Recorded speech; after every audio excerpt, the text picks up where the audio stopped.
Hello, welcome to Tosh classes. I am M.Tosh.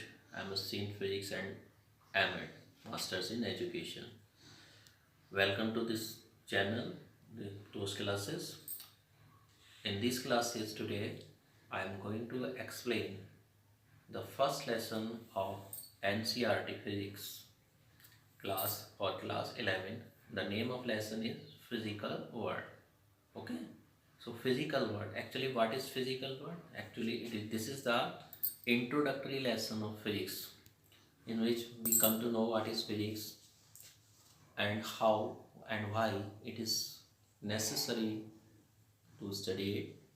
So first of all I am going to deliver you to make you understand actually what is the definition of physics. Here physics is a branch of science. Physics is the branch of science which is devoted to the study of nature and natural phenomena.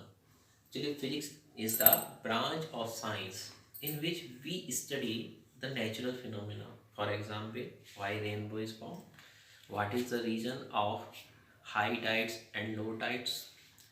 Many natural phenomena can be explained on the basis of physics, and this is a branch of science.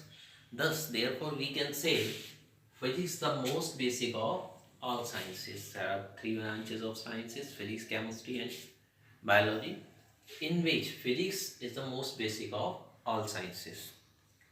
In physics, there are two principal thrusts. Total physics can be explained on the two principal thrusts. One is the unification and second is the reductionism.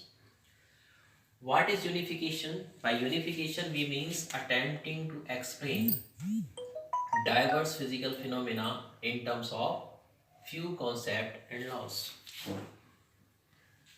It means in unification we try to explain the various everyday phenomena of our life on the basis of few laws or concepts. For example, when an apple gets detached from the branch of a tree, it falls on ground.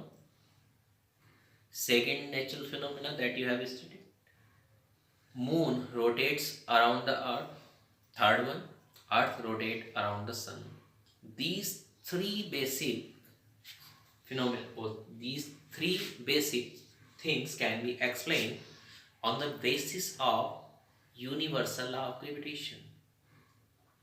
So therefore, this is unification. It means that three different things can be explained on the basis of one law, that is the universal law of gravitation. The universal law of gravitation is responsible why the apple, when it gets detached from the tree, falls over the earth. In the same manner we can explain on the basis of universal law of gravitation why moon revolve around the earth, and we can also explain why earth revolves around the sun. These three things can be explained on the basis of universal law of gravitation. Now we come to the next principal thrust, that is the reductionism.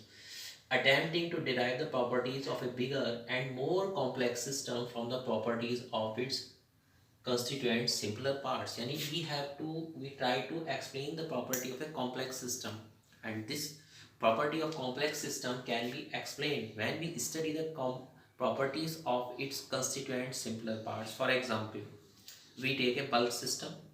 When the temperature of bulk system is increased, why it get increased? It what how we can explain it? When the temperature of a bulk system is increased, it is clearly related with the average kinetic energy of the molecules of a bulk system. Whenever the average kinetic energy of the molecules of a bulk system increases, the temperature of the bulk system also increases. So here a complex system can be explained on the basis of its properties of its constituent simpler parts. So simpler parts of the bulk systems are the molecules. When their average kinetic energy is increased, we can say that the temperature of the bulk system is increased. So therefore today we have just introduced what is physics and what are two principal thrusts. Thank you. Okay.